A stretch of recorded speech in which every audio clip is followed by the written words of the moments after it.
No, you can, but not on the middle fork. No, you're not allowed to target them up there. So you're fishing for trout? So I just pressed that red button and now the timer's started. Does that mean it's on? Yeah. Okay. Yeah, we're fishing for west slope cutthroat trout. And right here. Catch 'em.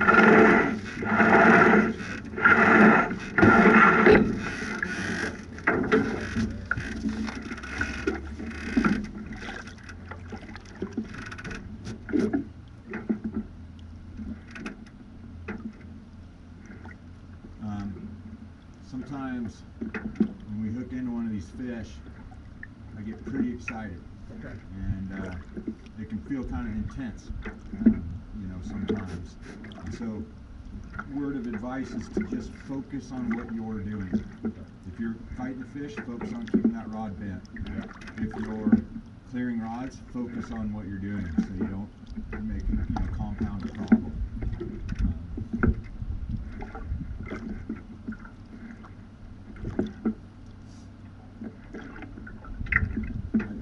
Every day I tell myself, yeah, when that fish hits, I'm going to be, oh, there's a fish on, fellas. Yeah. I'm always like, oh, fuck, get the back left, blah, blah, blah. That's where we are on the fucking boat. I know, man. And then there's supposed to be. Morning, you guys.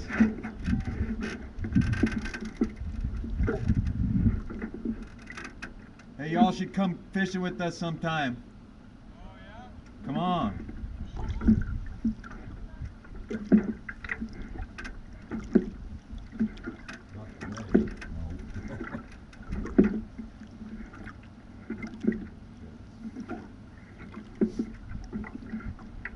Yeah, this ain't no kicking shit. This is like smoking your fucking rod. Yeah, oh man, I you know, hopefully we see a takedown with one of these plug rods. It is pretty cool. And you catch a big one, and you can hear, like on a day like this, where it's, you know, we got glass, you can hear the reel knock the rod holder before you see the takedown. It's pretty cool.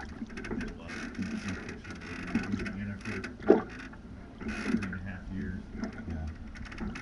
From what I watched in the videos of this, it's going to be kind of similar. You know, you can fish all the way up to the boat, and he takes off again. Oh yeah, man. One of the I've hardest. had a few where you're just like, oh no. One of the hardest fighting fish I ever seen. I was lucky enough to fight it. And you see the town rock there, Yeah. and then you see down by the ramp there's another rock that's marking out in the center of the river. Yeah. That fish ran at least that far 7-8 times. Got him to the boat and ran all the way down there and jumped. It was unbelievable. 40-inch fish. How long did that take to bring that fucker in? I don't even remember, man. But like, we're talking 45 minutes. It's probably not that long, probably 25 maybe. That fight yesterday that we had with that 34-inch was, that probably took 10-15 minutes. And that fish took a lot of line. And the feller did good. I mean, he you know, his skills progressed a lot, you know, from the day one. And using missing fish because really simple errors. But then he was able to calm down and do what needed to be done.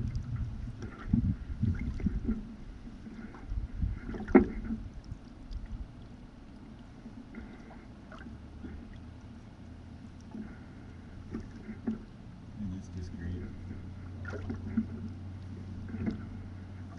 So that thing's just sitting in the current, just like off the bottom. Yeah, these are diving about 6-8 feet. Okay. That bait diving out the back right is about 10-12 feet down.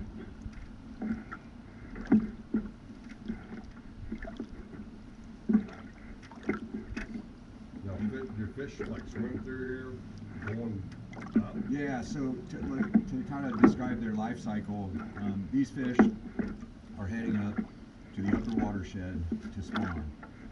These salmon, Idaho steelhead and salmon are the highest spawning steelhead and salmon on the planet. They go to over 7,000 feet in elevation to spawn.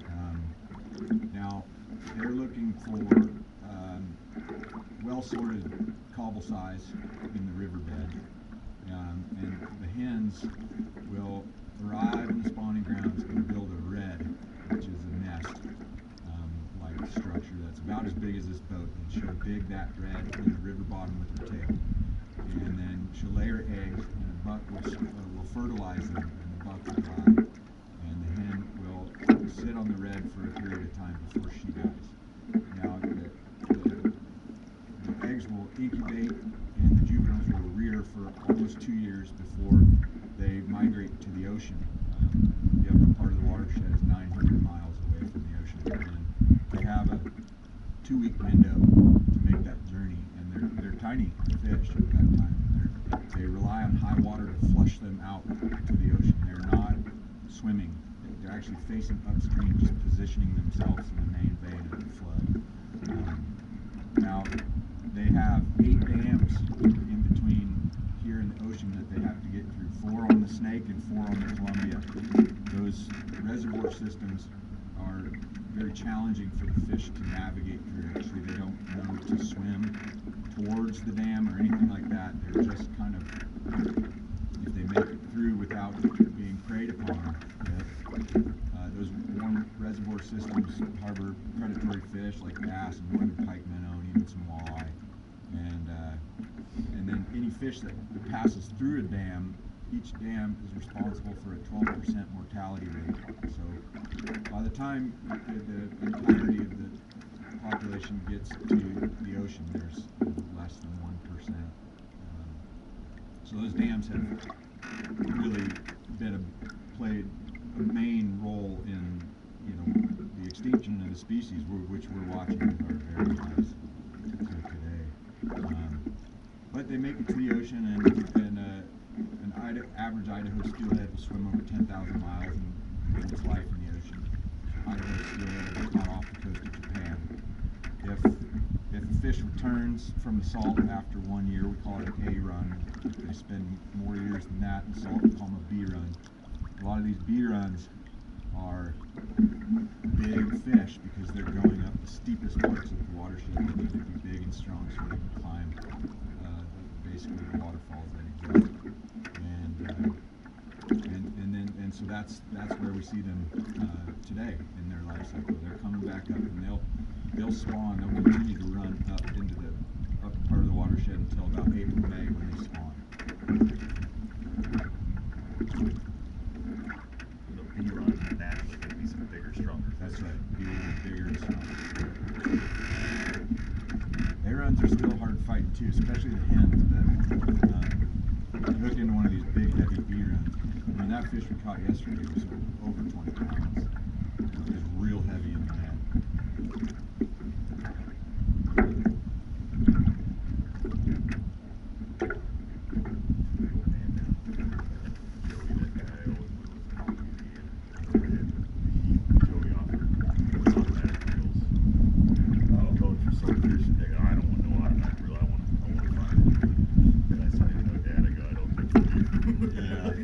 It's like a 2-hour ride or something. Oh my God.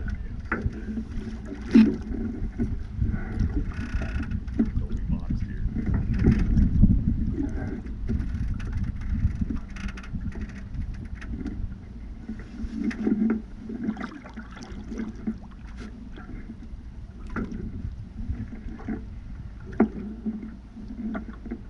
Most guys just do tours like you, or you have to have. I mean, those guys are using their trolling motors to make distance downstream. They're not fishing with it. You have a lot more control with oars, and they just want to use it to make miles. Getting old. Yeah, I don't want to have to plug my boat in at night.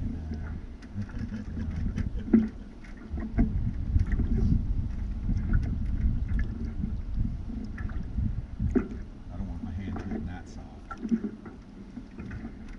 I like to keep it back. You look more near to fish like that. Now, do you anchor when you actually have the fish? Yes, I on? do. Okay. Yes, I do. And sometimes in a hole that's got faster water in this. Now, the guys that I got coming back year after year, they got it pretty dialed. They understand kind of the mechanics of things that can happen. It can, trip us up. Now, one of the things that happens is when we hook into a fish, I'll go to drop that anchor, but you got to realize that the boat will move downstream before the anchor catches. Right. And that's bringing slack. That's slacking the line away. So if you can, just be real aware of that. But I try my best to drop the anchor, then slow the boat into the catch, and then clear the rods.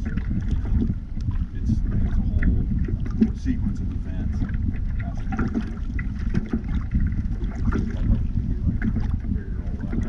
Yeah, me too.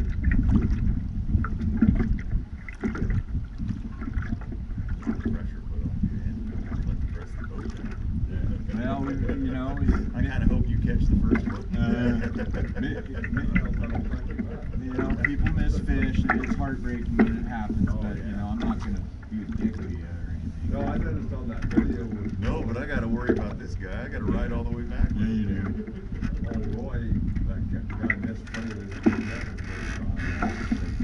He's like, well, you must get this. Yeah, it's always, it works in the angler's best interest if you're able to talk about what happened, what went wrong, in a way that's not making anybody feel bad. It's good to point out what happened. But I'm glad you're like that, because those are the guys who catch more fish. I'd rather take criticism and be able to land the next one. Sure, man. Sure. Most people do.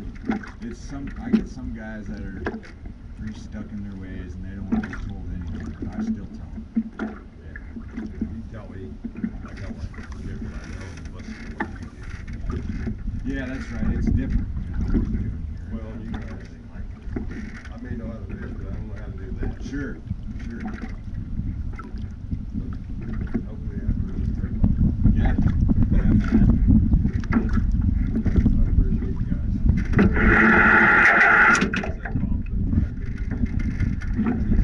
Yeah.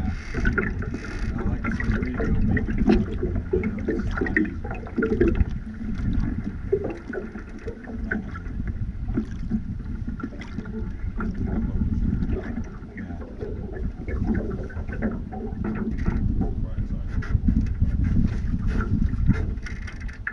But this would be a great job.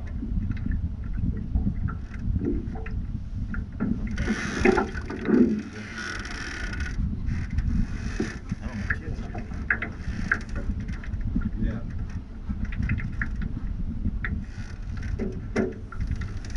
We're gonna want kids.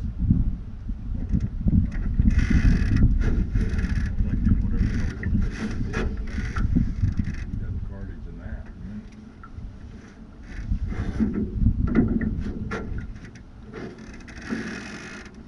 Come on, fish.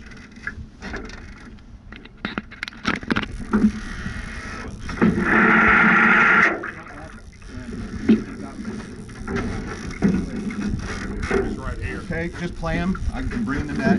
Give me 6-8 feet of line. If he goes upstream, you're gonna have to flip him. Wait.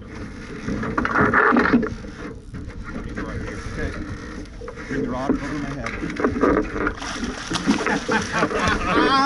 That's how you Woo, baby! That's a keeper too, bud. You see how he's unhooked? Do I need to give you some? Yeah, open the tail. Okay. Assuming I don't need to get this last rod in. Okay. Yeah, keep it out. Okay. Well, good job. Next time we'll just try to make that happen real fast. But you did great. I'll tell you what. Cool. Nice little buck, bro. Look at that.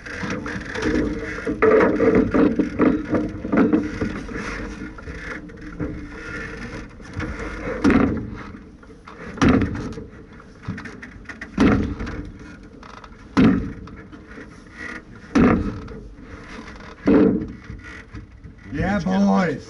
Woo! We didn't fuck it up. What's your password? Fuck yeah, boys. Can't take a picture. Just 091961. Oh yeah, I'm gonna remember that. Oh, buddy. You want a picture? Yeah, hell yeah, I might as well get a picture. We won't have to worry about it. We'll get a picture with both of us. Get your hand on it like I Just got get you mine. first. Turn your thumb to the bottom. There you go. And then hold it in between the his fence. Right here. Yeah. And then that's the way to hold it, yeah.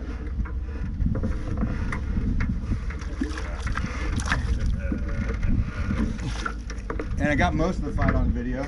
Did you? Yeah.